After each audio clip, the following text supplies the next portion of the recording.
Hey everyone, I'm Alexander Jasper-Jay, and I am officially 2 years post-op, which is just wild when you think of it. I mean, 2 years ago, I was on an operating table, open, having pieces of me cut off and discarded just forever. And now I'm standing in front of a camera half naked talking about my nipples and very, very pink scars.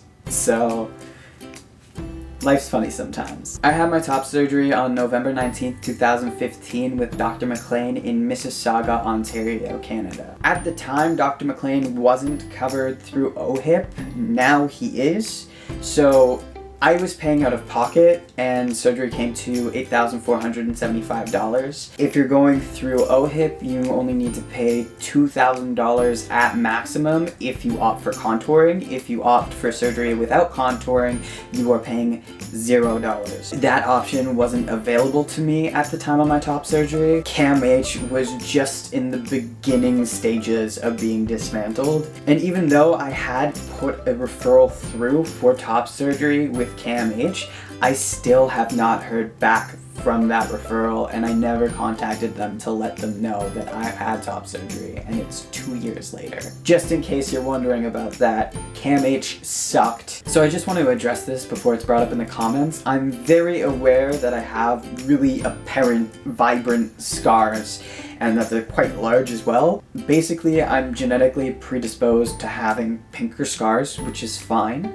Some people are. Sometimes when you have top surgery, you just have to be prepared for the reality that you might have very pink scars. Some people opt to have their scars covered by tattoos. I opted to have a tattoo that kind of pays tribute to my scars a little bit. I was tattooed, I think, 6 months post-op, and at the time I did not have full sensation in my chest, and it felt really cool. I also had a metal rod shoved through my nipple at about a year post-op, and the process of getting that done was just so much more complex than it needed to be. When I was looking for a piercer to do my nipple, I had to contact, I think, 4 different shops that offer nipple piercings in Ottawa. I heard back no from all of them except for one place downtown called Silverline. They just requested that I come in so that they can physically see my nipple before they agreed to do the piercing. The only other shop that even offered to see my nipple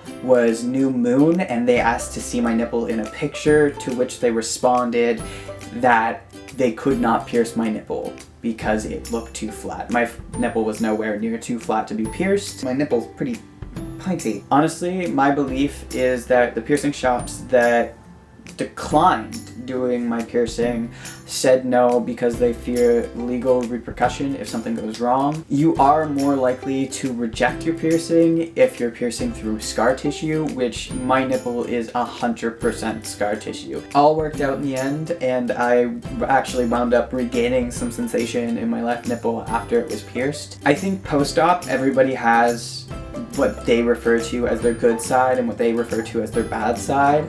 For me, I kind of have mixed reviews about both sides of my chest. My right side has like a really, really fucking good nipple, but the scar is really, really stretched out. And on my left side, the nipple's kind of like, I would have been fine if both of my nipples looked like this, but because I have such like a pretty nipple on this side, and then like this nipple kind of, it had an accident. It's just, it looked lopsided, which is why I opted to pierce the side of my chest that looked a little bit less lackluster, I guess. And I really find that since I got that piercing, I have become a lot more secure in how my chest looks. A very large reason why I was so insecure with the way my chest looked post-op, I very quickly realized that I have a warped ribcage. It's very slightly warped, but it is warped, and it seems very prominent to me.